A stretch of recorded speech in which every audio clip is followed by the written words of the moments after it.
What kind of a question is it? Yeah, I'm just asking. Just curious. But the real question... He's a comedian here. Okay, just sit down, please. Sit down, please. Sit down, please. Sit down. I didn't call you. I didn't call you. Well, I'm not a big fan of yours either, so I understand. To be honest. Should we keep this going for a little while? Excuse me, I'm not responding to you. I'm talking to this gentleman. Will you please sit down? It's such a racist question. Such a hostile media. It's so sad. It is. Now that's how you handle hecklers.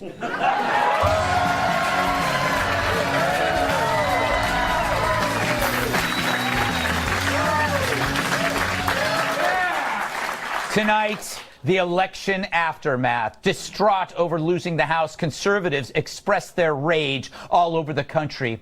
Here's tape of the chaos in the streets.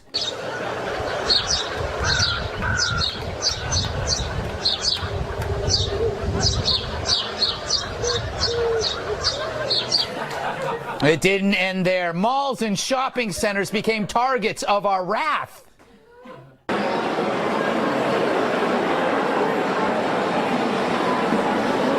Oh, ugly, ugly, ugly. But we didn't stop there. We actually hit the streets and to talk to the traumatized. The Fox News Decision Desk can now project that Democrats will take control of the House of Representatives for the first time in 8 years, dealing a major setback to President Trump's legislative agenda. Yo, bro, ready to some up? Are you really that upset about the midterms? Oh, man.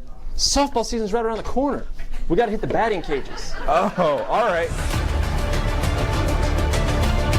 Democrats control the House. The reason we can make that call, analysis data plus the raw total, looking at the numbers, the decision desk.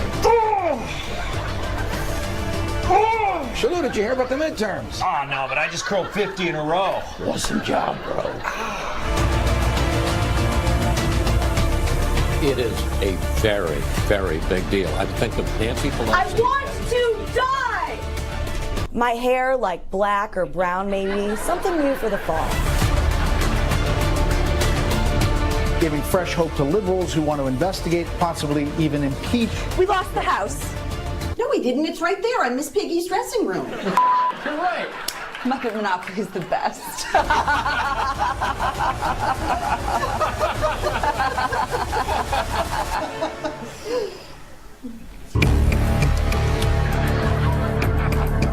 The coda. So there you go. So, as you can see, we didn't hit the streets. In fact, we didn't hit anything. What a comparison to 2016. 2 years ago, when the Republicans held the House, there was this.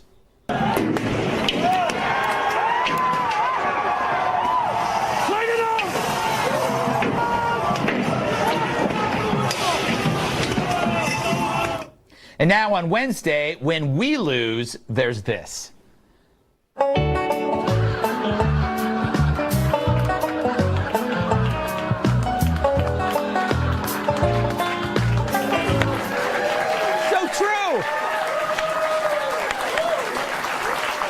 But get this, there were protests, but not from the losing side, but the actual winners, making them the world's biggest losers at winning. This protest took place on Thursday. They were howling over Trump firing Jeff Sessions. He was Attorney General for 636 days. In Trump's White House, that's a long time. It's 63 and a half Scaramucci's. So how desperate and lonely does a liberal have to be to protest the firing of a right-winger? I mean, they're sad that Sessions is gone. He's to the right of Genghis Khan. He would give you the electric chair for wearing sandals to work. I'm pretty sure he hunts vegans on a private island. Nude vegans. So if that's, I don't know why I added that. So if that's what leftists do when they win, what would they have done if they lost? Oh, yeah. I really feel bad for Cher. She just got new tear ducts.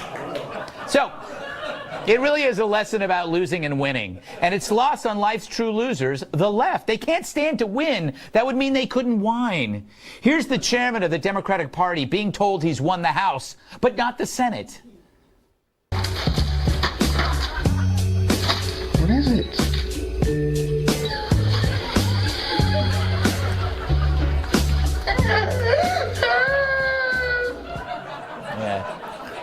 You give them the House and they storm yours. You extend a hand and they give you the finger.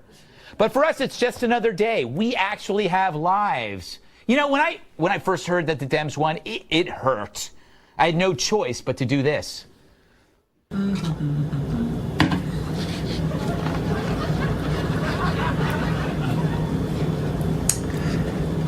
I'm making a peanut butter and jelly sandwich. What can I say? I like peanut butter and jelly. So even when we lose, we know we'll win the next time. Plus, we see the bright side everywhere. For example, with the House turning blue, Donald Trump really actually has a new friend, a new foil. It's like when the Jeffersons moved next door to Archie Bunker. A lot of people don't remember that. And isn't it more fun to play tennis against another person and not a garage door, even if that person is Nancy Pelosi? All right, maybe not. More good news.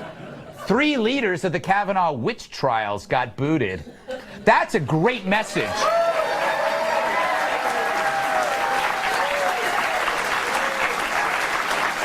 The message: put fairness behind self-righteousness, suspend due process, and you're out on your cowardly ass.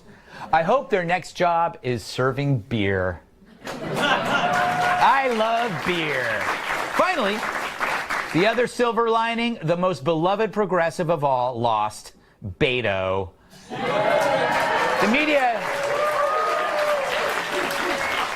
The media called Beto Kennedy-esque, and they weren't referring to his driving. He was a rock star without the herpes. I'm glad he lost, if only to drive his celebrity fans who never heard of him until a few months ago nuts. See this mysterious space object? Harvard researchers believe it might be an alien spacecraft. No, that's Beto leaving for his home planet. With Beto, when you see that kind of hype, you knew there's less there than meets the eye. When the media and celebrities join together over a candidate, you know he or she is going to be to the left of anyone with a pulse. Or Madonna. Compare that to...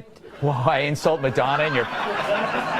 Jeez Louise. Compare that to Trump. He got the most media attention of anyone, and it was free but mostly negative, which proves if the media tells you one thing, you'll always do the other. No one hyped Trump as the next great thing. Hardly. The media turned circus promoters and wall-to-wall clowned him, and that clown wiped the floor with Hillary's emails. So maybe there's the lesson here for Dems. Trump won because for all of his faults, he was real. The Dems' current crop of candidates for 2020 aren't. They're like pool toys, worthless, just waiting to be inflated. But maybe they'll figure it out.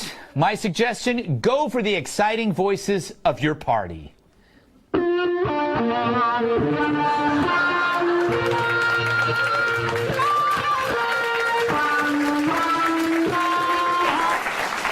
Or maybe this.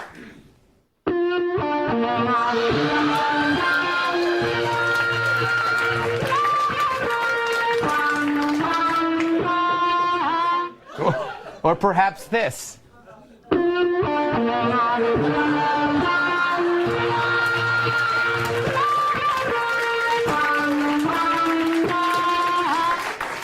Hamster as VP, why not? We almost had Tim Kaine.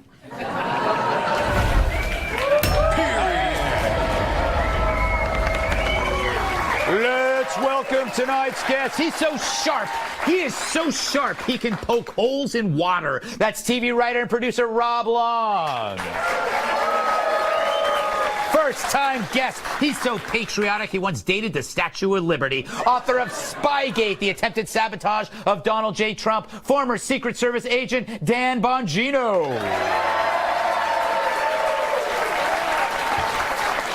She's so bright you can see her thoughts from space. National security analyst Morgan Ortagus.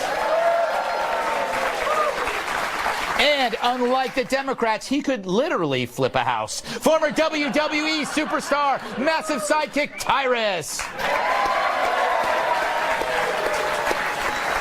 All right, Rob. Give me your take on this week on the outcome. The outcome is kind of what was amazing was what we expected. The red states were voted red, and the Democrats turned the House. But look, Clinton, Bush, Obama, and now Trump, they've all had this happen. This is not, everybody acts like this big freaky thing, but it's actually the way American politics has been for 30 years. Yes, exactly. It's like, oh, this is a historic night. And then they cut to Nancy Pelosi. Like, we've seen her already. Like, nothing's new here. We're like, yes. I've seen this movie, and I kind of also know how this movie ends. Yes. It kind of in tears. It does, it does. And Nancy Pelosi, she's like Bobby Ewing. You know, all of a sudden she's in the shower. It was just a dream. She's back. Yeah, right. Who's Bobby Ewing? Right. Oh, stop it. Bobby Ewing's from Dallas. I can't make references anymore. All right, listen, I watched Nick at Night. I get it. Bobby was the more attractive of the Ewing brothers, right? Yeah. Yes, the younger one who died, and then they brought it back.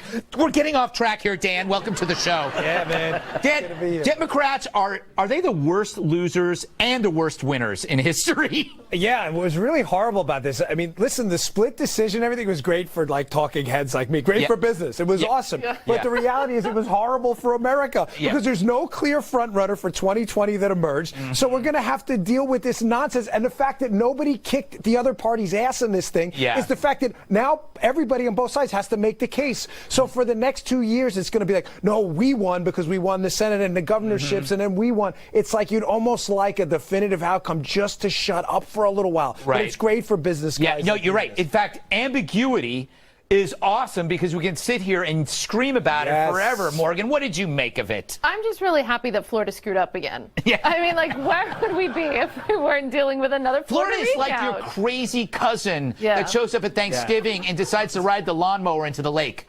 Right. But it's I rode a three-wheeler into, I'm from Florida, and I rode a three-wheeler into the lake once as a kid, so like maybe this all makes sense? Yes, it does. It does. So you understand. You're like, totally. You know what you are? You're the Florida whisperer. I don't even know what that means, but it sounds right, Tyrus. It's only those counties, though. The rest of the state does fine. What is with No, it's just 2 counties. Yeah. Tyrus, thoughts? Everybody got what they wanted. Yeah. And everyone's still upset. Yeah. So we're just a bunch of spoiled kids, you know? What did you make of the midterm outcome? I just said that. Everybody got what they wanted, and they still complain. Yes. Right. Yes. So I can't deal with you. They are like kids they're like kids that got exactly what they wanted for Christmas, but in the wrong color. Yeah, but also notice that the Democrats were mad that Trump seemed to be celebrating. Yes. But they were mad that he was happy. Like, you're not supposed to be happy. It's really great, there's a great, Freudian analyst, Dr. Banderson would say, this is exactly what the problem with happiness is. You can't be happy if someone else is happy. Yeah. Like, why can't they just all celebrate? But it's great mind games. It's amazing. Like, he comes out, good job, guys. Yeah. They're like, no, you're supposed to cry. Exactly. Like, he Darth Vadered him. Like, Luke got away, and he just walked back. And then he did a history of how great it was compared to previous elections, which is he had that already planned. All right, we got to move. Up next, why are we talking about CNN's Jim Acosta now? The guy gets more airtime than pollen.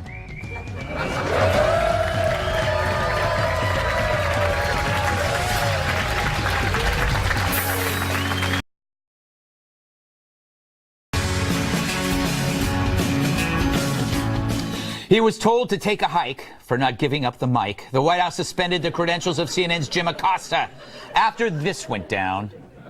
If I may ask one other question, Mr. President, if I may ask one other question, are you worried? That's enough. That's enough. Mr. President, that's I was going to ask one of the other folks. That's enough. Pardon me, ma'am. Mr. President. That's enough. I'll tell you what, CNN should be ashamed of itself having you working for them. You are a rude, terrible person. You shouldn't be working for CNN. They're applauding him, and he can't even hear it. That's how they feel. So Acosta, after all that, the White House suspends his credentials. They said his behavior was unacceptable. Now, you could agree that Trump wasn't much better, but Acosta did poke the bear on purpose, and he wasn't some press hero in there risking life and limb. He was a ball hog who wouldn't let other reporters ask questions after he had a ton.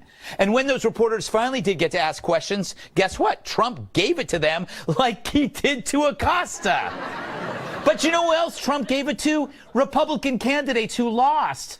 I wonder, did they want Trump's embrace? Peter Roskam didn't want the embrace. Eric Paulson didn't want the embrace. Bob Eugen. Barbara Comstock was another one. Mia Love gave me no love. And she lost. Too bad. Sorry about that, Mia. Sorry about that, Mia. Oh, my goodness. So Trump is an equal opportunity combatant. It's not you, Acosta. It's everyone. So relax. Get yourself some healing crystals. They're very powerful. Right, Felix?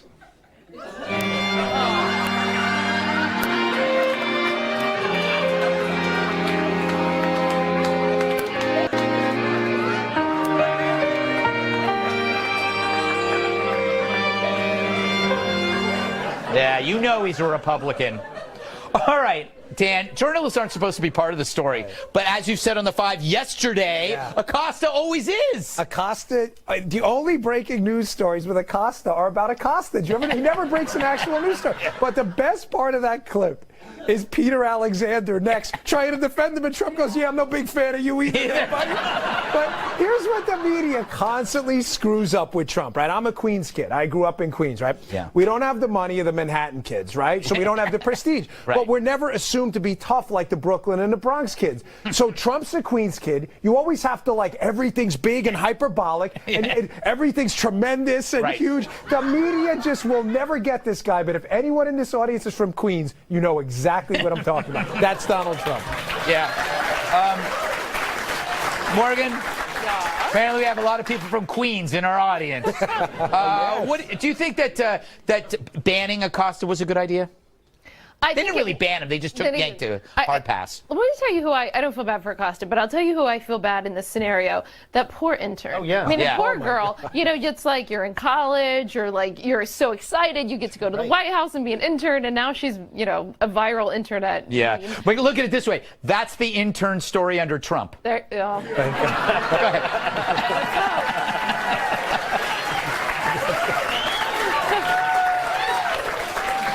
There was some other. Never mind. I'm going to go to a different microphone joke later. But the other people that I feel really bad for. I used to be a press secretary for candidates when they were running for the Senate and Congress. And as a press secretary, whenever your candidate or whenever the elected official gets up there, you always sort of, even if they're really good, you always sort of just hold your breath. Yeah. And so I can't imagine like Bill Shine and Sarah Sanders. They may just sit there with like a fifth of whiskey. I know. That's press conference. And they're like, "What's up, Mr. President?" Yeah. I do feel uncomfortable, Tyrus, when I'm watching it. I'm nervous when it's going on, but then it always ends up being kind of fun. Yeah, I'm from wrestling background. I'm all about the promo in each other's face, you know, like talking trash or whatever. Just Acosta's just not very good at the comeback. Yeah. He needs to take a class on throwing some disses, you know, but he just doesn't do it. He likes playing like the victim. Mm-hmm. Like, you know, like I'm surprised he didn't fall down when she grabbed the mic. Like that's like, oh my God, help! Oh my God, Mr. President, get her off me! Yeah, he could pretend he was a European soccer player. Yeah, you know, at least in the intern, you know, she needs to learn how to take a microphone away. You know what I'm saying? Just snatch it. You know what I'm saying? You just take it and you walk off with them still hanging on. I've had that in a club where a guy, you know, improv goes wrong. Yes. Let's go, sir. You just take the mic and he kind of goes with you. She was trying to.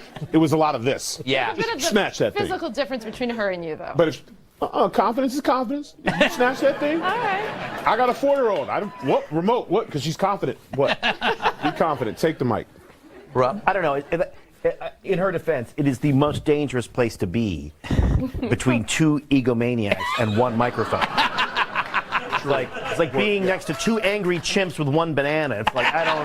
Yeah. She's not getting paid enough for that. Yeah. It's so true. She was in the lion's den. Right.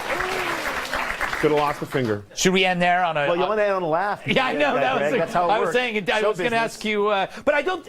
This is not an attack on the press. The guy spoke for 90 minutes. He answered every question. Yeah. He's the most transparent politician ever. Right, and you could tell by the people defending him, who are his colleagues, said, "Look, he's not my cup of tea," or we're not friends. Like, he is universally loathed. They all hate Acosta, him. yes. Acosta. They all hate that guy. Yeah. And so they're having to do exactly what a lot of people do who, like say about Trump. Like, listen, not my guy. But on the other hand, so they are perfectly matched, those two. Yeah, exactly. They really should go. This should, after he's out of office, they should go do a show. That would be lovely. Greg, he goes out the next morning to Trump, this enemy of the and it takes another 30 minutes of questions right outside of Marine I know. One. I mean, with the ridiculous. helicopter. Yeah, the helicopter in the background drives me crazy. All right.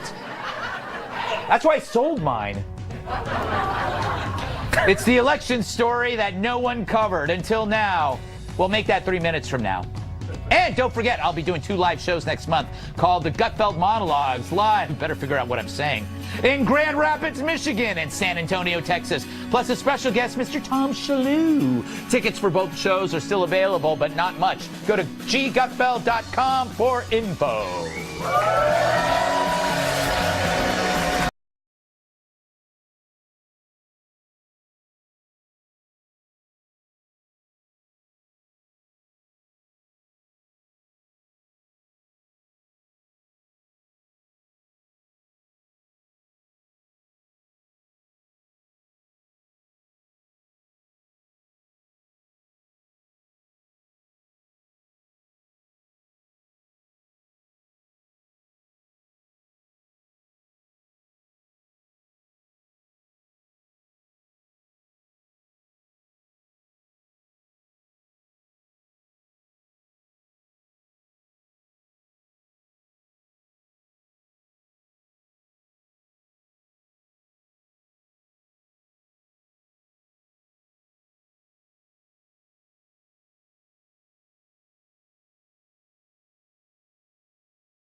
This is a Fox News alert. I'm Ebony K. Williams.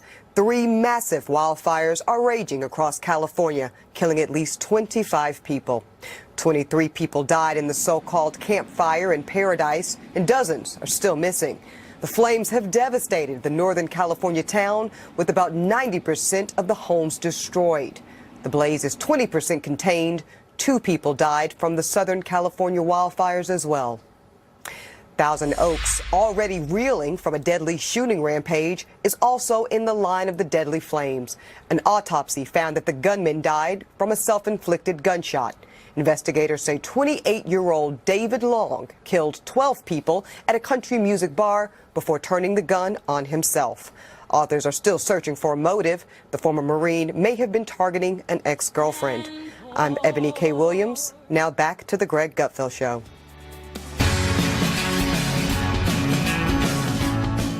He may be dead, but he's still ahead. You may remember a guy named Dennis Hoff. He ran the Moonlight Bunny Ranch. It's a brothel in Nevada. Don't know what a brothel is. HBO gave it a reality show, or so they tell me. I've never heard of the guy or the show, actually. You can see episodes this Thursday and Friday night on HBO 2 East and HBO 2 West if you have the dish, or you can always get it on demand. Joining us down in the newsroom are the Moonlight Bunny Ranch owner, Dennis Hoff, and one of his lovely bunnies, Brooke Taylor. In my defense, I thought he raised actual bunnies.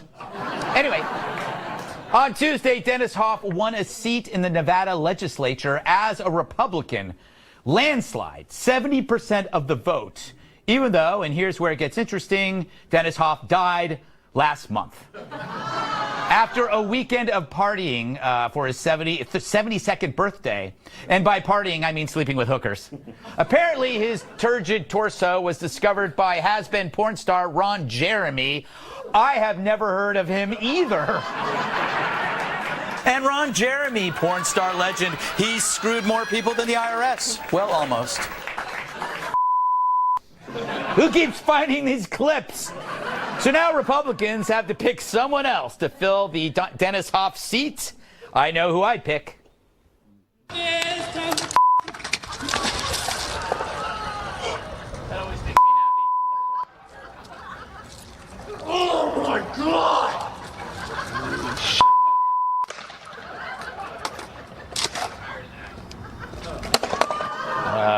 Still upset. Morgan, I'm a libertarian. I sometimes am anyway. I sometimes wish more dead people would be elected to office because there'd be less damage being done. Yeah, but you know what I loved about this is because he's a brothel owner, when he died, he literally went out with a bang. But you know, but we're making fun of him, but he is a serious author. I don't know if all of you know this. Yes. First there was The Art of War. Yes. Then there was The Art of the Deal, and now there's The Art of the Pimp. That's true. That's his book. That's true. Yeah. And we are like he had a great sense of humor. He had done the show a couple of times on Red Eye, and I do think, Rob, running a brothel is like being a politician. Either way, you are screwing someone with their money. Yeah, right. And you are lying about your age too. Yeah. Yeah. Look, I mean, but the most surprising thing about the clips were like those were 10 years ago. You look pretty good, I gotta say. You had some work done, a little. No, I lost a lot of weight. I was a fat drunk when we filmed those. You look good. I was gonna say you look good. Now I'm a skinny drunk. Yeah. The truth about these things is that what reveals is that voters don't really care or know. Like that wasn't people weren't voting for him because they love him. They were voting for him because they're like, yeah, that guy, it's fine. They don't really. People are busy. They didn't really keep up with it. You know that, and especially in Nevada, where God knows what's going on. Tyrus, do you think they should pull a weekend at Bernie's and like have two people prop him up and carry him from? Didn't two people prop him up just to get through the party? Yes. 72 years old. My concern would be for the person he ran against. It's one thing to lose. But to lose to a dead pimp, I got to be honest, I'm going to need to talk to Dr. Drew when it's over. Like, why don't they like me? I mean, a pimp. Yeah, but he was successful. He was a successful entrepreneur, Dan. Yes. Yeah, by the way, it's legal when man makes his money, it makes no difference to me. Yeah. Hashtag Godfather. But I get it. He's a secretary. He handles money. He negotiates, moves around, he manipulates. There's a little politicking in there, but he's a pimp. Yeah. Not anymore. You lost to a pimp. I know. In a small town. So that means everywhere she goes, she's getting groceries. Mom, it's the lady who lost to the pimp. The dead pimp. Son, no. Yeah, the dead pimp. The dead pimp. Dan, it's plausible that a dead Republican is way more competent than a live Democrat. Yeah. Cheap joke. A cheap joke. Sorry. It kind of reminds me, like, every time you see people on TV, like, you got to do something. And I'm like, no, just stop doing. Just stop doing anything. Like, every time you do something, these politicians screw us over. But listen, I ran for office 3 times. I lost. I got smoked bad twice. And we almost pulled one off. And I can tell you right now, if you're even thinking about running, name ID is everything. On a serious note, they recognize this guy's name, and it didn't even matter if he was alive. I mean, think about this race in Florida. I'm telling you, I was in the gym, true story, and a guy says to me, who's the other guy running for Senate? I go, Bill Nelson. He goes, Nelson, isn't that the guy for the Cornhusker kickback? I said, brother, we're in Florida. He was thinking of Ben Nelson, the senator from Nebraska. Yeah. He didn't even know. It's all name ID. Yeah, and I don't even know those Nelsons. Although I know the band Nelson. Remember the three? They were the sons of Ricky Nelson. Right. They were bad. What was the song? I have no clue again. Can't live without your love and affection. They had the ponytails, right? Was it the blonde ponytails? Yeah, they had blonde hair. They had soaring harmonies. It was bad. Yeah. Yes, I should go to the tees, right? Staying on music. Before I make people sick. Enter 2018. Yes, I'm back. I'm back to 2018. All right. Back to 2018. Up next, he's a senior citizen suing to change his age because he feels 45. We discuss why the planet is going to hell next.